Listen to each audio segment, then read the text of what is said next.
Yang viral, yang kontroversial, sama yang sensasional. Hadir sesaat lagi. Stay tune.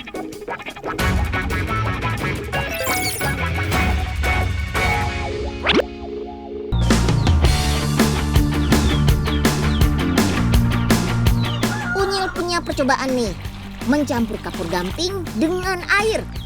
Wah, seru ya. Tapi jadi nggak seru nih kalau kapur gamping yang biasa dipakai untuk bahan bangunan digunakan buat bikin cendol. Iya, cendol yang enak disajikan dingin dan ngilangin haus. Apa jadinya ya kalau cendol dibuat menggunakan kapur gamping? Detektif Unyil menjumpai praktek nakal pembuat cendol dengan campuran kapur gamping. Astaga, kecurangan apa lagi nih? Campuran kapur gamping menghasilkan cendol dengan tekstur kenyal. Belum selesai sampai di situ ya Sobat Unyil. Masih ada pewarna tekstil supaya warna cendol lebih mencolok. Tunggu, bukannya sudah pakai daun pandan?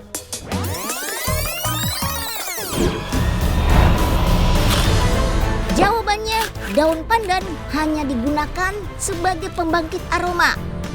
Untuk tampilan yang lebih mencolok, adonan tetap dicampur dengan pewarna tekstil. OMG! Hasilnya serupa, tapi tak sama. Tampilannya mirip sekali dengan cendol yang dibuat dengan bahan dan cara yang benar. Biar nggak terkecoh dengan aksi nakal ini, Unyil mau uji coba nih. Mencari tahu perbedaan cendol asli dan cendol abal-abal. Hasilnya, setelah 2 hari disimpan di lemari pendingin, warna cendol abal-abal akan luntur. Sedangkan cendol dengan pewarna alami tetap berwarna pekat dan tidak luntur. Lanjut, kita lihat teksturnya. Adonan cendol dengan campuran kapur bentuknya lebih padat, sehingga terlihat utuh di dalam gelas. Sedangkan cendol asli terlihat lebih lembek. Setelah beberapa kali diaduk, cendol asli akan hancur. Sedangkan cendol abal-abal bentuknya gak berubah sama sekali. Kalau mau nikmatin cendol, mending yang pasti-pasti aja deh. Ini dia, es lilin cendol. Beuh, seger! Gak heran deh, kenapa cendol sampai masuk daftar 50 minuman manis terbaik di dunia versi CNN. Dinikmati langsung, seger. Dijadiin es lilin, lebih nampol lagi segernya. Es lilin cendol terbuat dari tepung beras dengan tambahan pewarna daun pandan tanpa bahan kimia berbahaya. Dalam resep aslinya, biasanya dibuat dari tepung hongkwe alias tepung kacang hijau. Tapi kalau soal rasa, cendol dari tepung beras juga gak kalah kok. Sama-sama bikin candu. Es lilin juga sering disebut es goyang karena proses pembekuannya dengan cara menggoyangkan gerobak berisi es batu. Kalau di sini sih proses pencetakan es lilin sudah modern ya.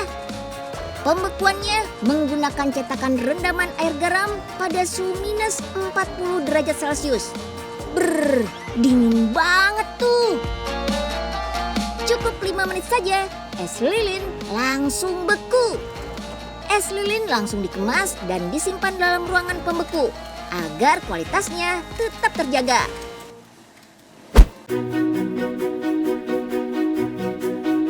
Ini dia Croffle, cemilan yang lagi trending beberapa bulan ini. Saking hitsnya, antrian Croffle gak pernah sepi. Croffle termasuk makanan paling dicari sepanjang 2021 ini.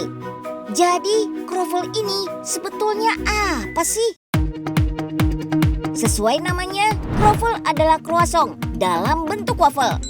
Kalau waffle teksturnya lembut,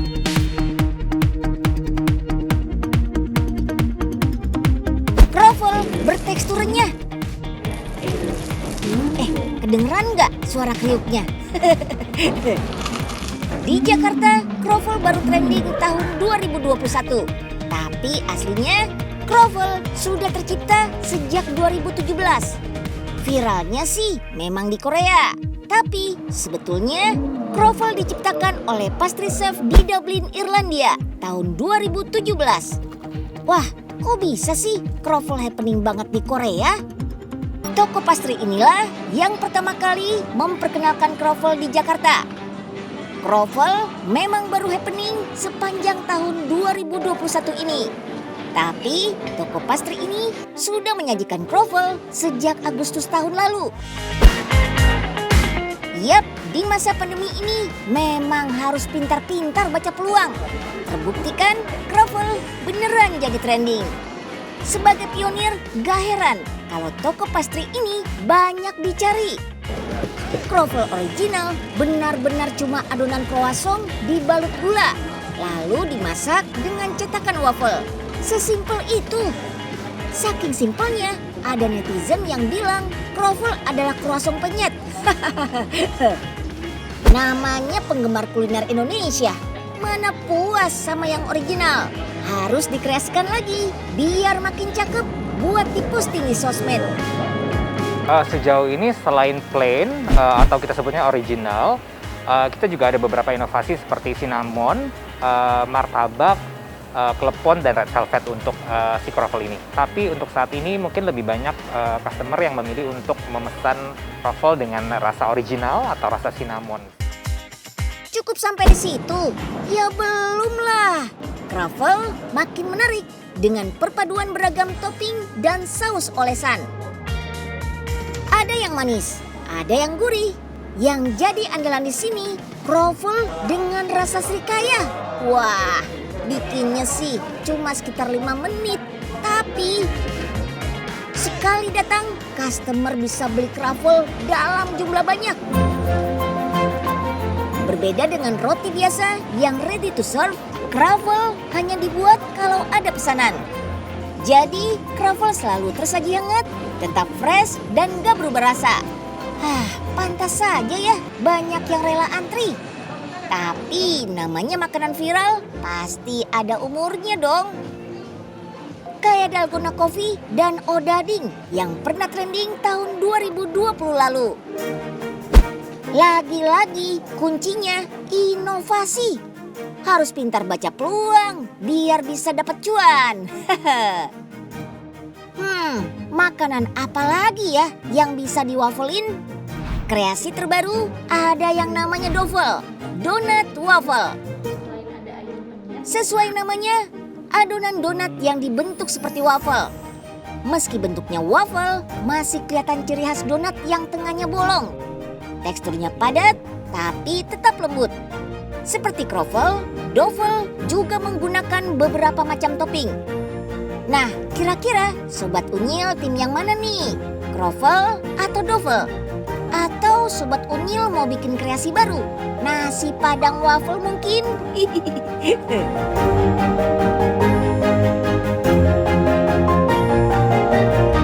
Yuk, kita kemon!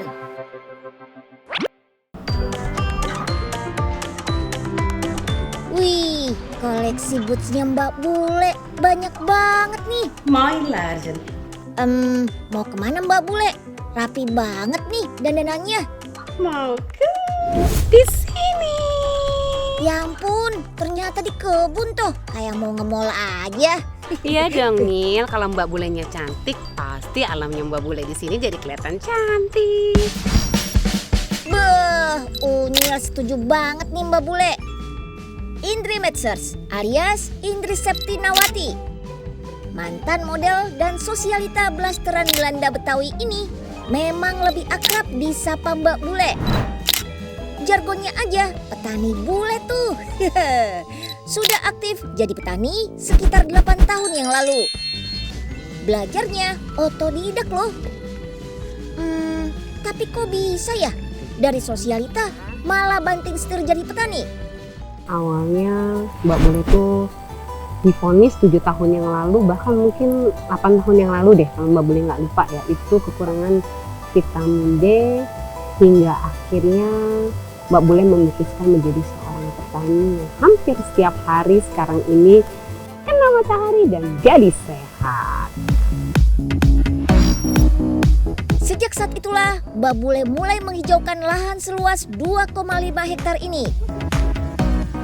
Menganut prinsip kalau kita baik sama alam, maka alam juga akan baik sama kita. Semua tanaman Mbak Bule dibudidayakan secara organik, non pestisida. Alam tetap lestari, nilai gizi hasil panen meningkat. Bertani organik juga meningkatkan ketahanan tanaman dari serangan hama. Hidup berdampingan sama alam gini diakui Mbak Bule juga membawa perubahan dalam emosi dan jiwanya loh. Jadi lebih zen. Apalagi bisa menanam dan panen buah favoritnya, jengkol. Mbak Bule tuh ya suka jengkol karena banyak banget manfaatnya. Apalagi tuh mamah Mbak Bule tuh punya anak tuh 5 perempuan. Wajib tuh gak sih yang namanya makan jengkol? Enak banget. Semur jengkol adalah olahan jengkol favoritnya Mbak Bule. Darah Betawinya gak bisa bohong ya. Masakan Betawi ini sudah ada dari zaman Belanda. Karena pohon ini banyak tumbuh di pekarangan rumah orang Betawi. Saking demennya sama jengkol, Mbak Bule rutin makan jengkol seminggu sekali loh. Gimana enggak, jengkolnya bisa mencegah kanker. Plus, panennya bisa dapat vitamin D juga. Mantap! FYI ya Sobat Unyil, petani yang membudidayakan jengkol itu langka loh. Sebabnya butuh waktu lama menunggunya berbuah. Pohon jengkol Mbak Bule aja usianya hampir 15 tahun. Kalau beruntung bisa panen 2 kali setahun. Merawatnya juga susah-susah gampang, harus super cermat. Makanya jangan heran kalau harga jengkol pernah 2 kali lipat lebih mahal dari daging ayam ya. Pohon jengkol biasanya tuh hama yang paling jeleknya ini adalah rayap di batang. Dia akan makanin semua batang pohon jengkol, buahnya pun sampai bisa kena rayap ini. Jadi karena itu kita harus sehatin si pohon jengkol itu. Jurus jitu menghilangkan rayapnya bisa pakai air sabun. Terus pangkas bagian yang terkena rayap. Dan beri air sari tembakau. Hama ini harus dipantau setiap hari ya. Soal media tanam, Mbak Bule sering bikin sendiri ketimbang beli. Sekam bersih tanpa kutu, tanah asal Bogor Barat, pupuk kompos dari kotoran sapi, kambing, ayam, dan tanaman. Itulah komposisi pilihannya. Sebisa mungkin gak mencemari alam. Mbak Bule sengaja menghindari penggunaan plastik. Mbak Bule nih pakai daun pisang untuk menghindari plastik. Sekarang kalau kita menanam bikin tempat potnya seperti pakai daun pisang ini, kamu bisa lihat nih. Semuanya dibalut dengan daun pisang. Jangan lupa juga nanti di sininya pakai lidi biar dia kuat. Dan kalau ditanam makin subur karena ini ada unsur daunnya. Nah, mau yang muda, yang tua, jengkol tetap bisa dipanen kok. Harga jengkol muda memang lebih murah, tapi tetap jengkol tua paling diminati. Soalnya lebih lunak dan legit saat dimasak. Ini sekarang Mbak Bule udah dapet jengkol yang tua. Kamu bisa lihat tuh. Di sininya udah kelihatan keras. Soal penjualan, Mbak Bule memilih secara online. Jadi tidak lewat tengkulak. Oh iya, fun fact nih. Ternyata bukan cuma kita aja yang gak suka sama baunya jengkol. Kalau ada cangkang yang terbuka di pohon, baunya bikin hama kabur. Sobat Unyil, ada yang mau panen jengkol kayak Mbak Bule juga nggak?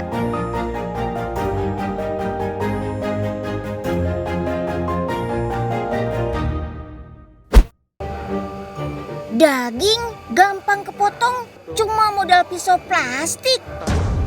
Wow, bisa dong.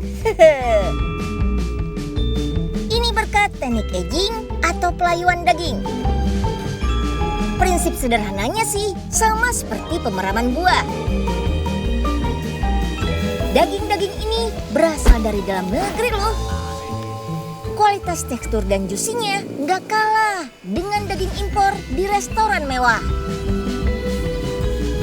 Ini nih, 1 dari 7 chef legendaris Indonesia yang berhasil mengembangkan teknologinya. Saya Deddy Sukartin yang sedang mengembangkan proses pengempukan daging khusus untuk daging sapi ras Indonesia asli. Hasilnya setara dengan impor. Melayukan daging dimulai dari merendamnya sebentar di cairan antibakteri. Tujuannya untuk supaya tidak terjadi pembusukan, menghambat perkembangan biakan bakteri. Semua bagian bisa melalui tahap aging. Sirloin dan tenderloin adalah spesialis Chef Deddy karena jadi bagian daging populer untuk steak. Ada 2 varian hasil akhir dari teknik melayukan daging gini, yaitu wet dan dry aging. Empuk dan jusinya sih sama, hanya beda tampilan luarnya saja. Satunya lebih moist, satunya lebih kering.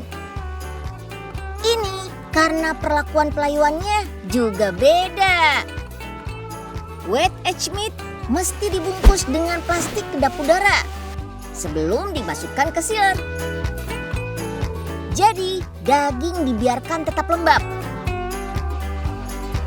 Sedangkan dry aged meat dikaitkan pada gantungan. Langsung masuk sealer deh. Ibaratnya proses penuaan atau pembusukan daging sampai luarnya kering.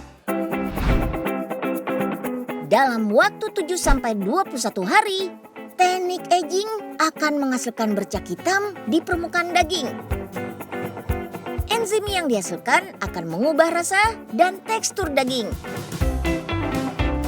Jadi lebih gurih, gampang digigit, dan teksturnya jadi seempuk tahu. Wah!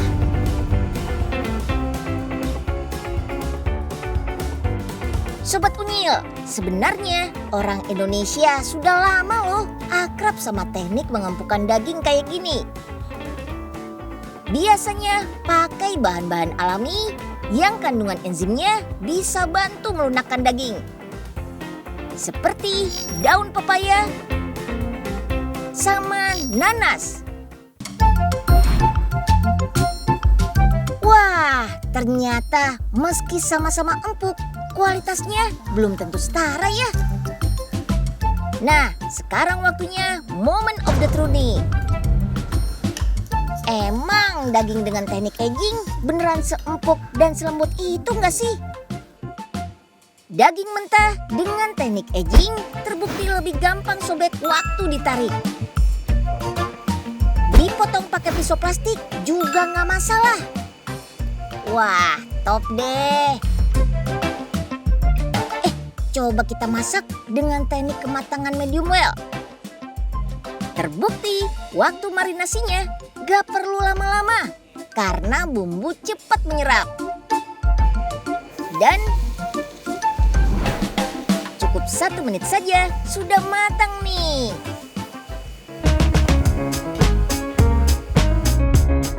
Eksis di dunia kuliner sejak tahun 70-an hingga meraih gelar Chef Legend dari Indonesian Chef Association, gak bikin Chef Deddy berhenti berinovasi dan berkarya. Buktinya, meski butuh waktu 13 tahun lamanya untuk menyempurnakan teknik aging, Chef Deddy gak pernah menyerah demi meningkatkan kualitas daging asli Indonesia. Wah, mantap Chef. Unyil salut banget deh.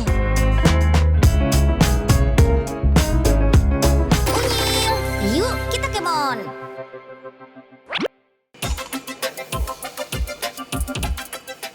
Ayo, siapa yang jadi pengen makan daging sama ngopi-ngopi cantik sembari nyemelin kroffel?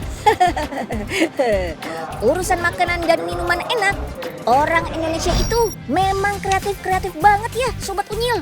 Terniat. Tapi yang curang-curang gini nggak boleh ditiru ya. Big no. Tunggu info lezat dan seru lainnya dalam episode Si Unyil besok ya. Jangan sampai ketinggalan jam 12 siang hanya di Trans 7. Yuk kita kemon!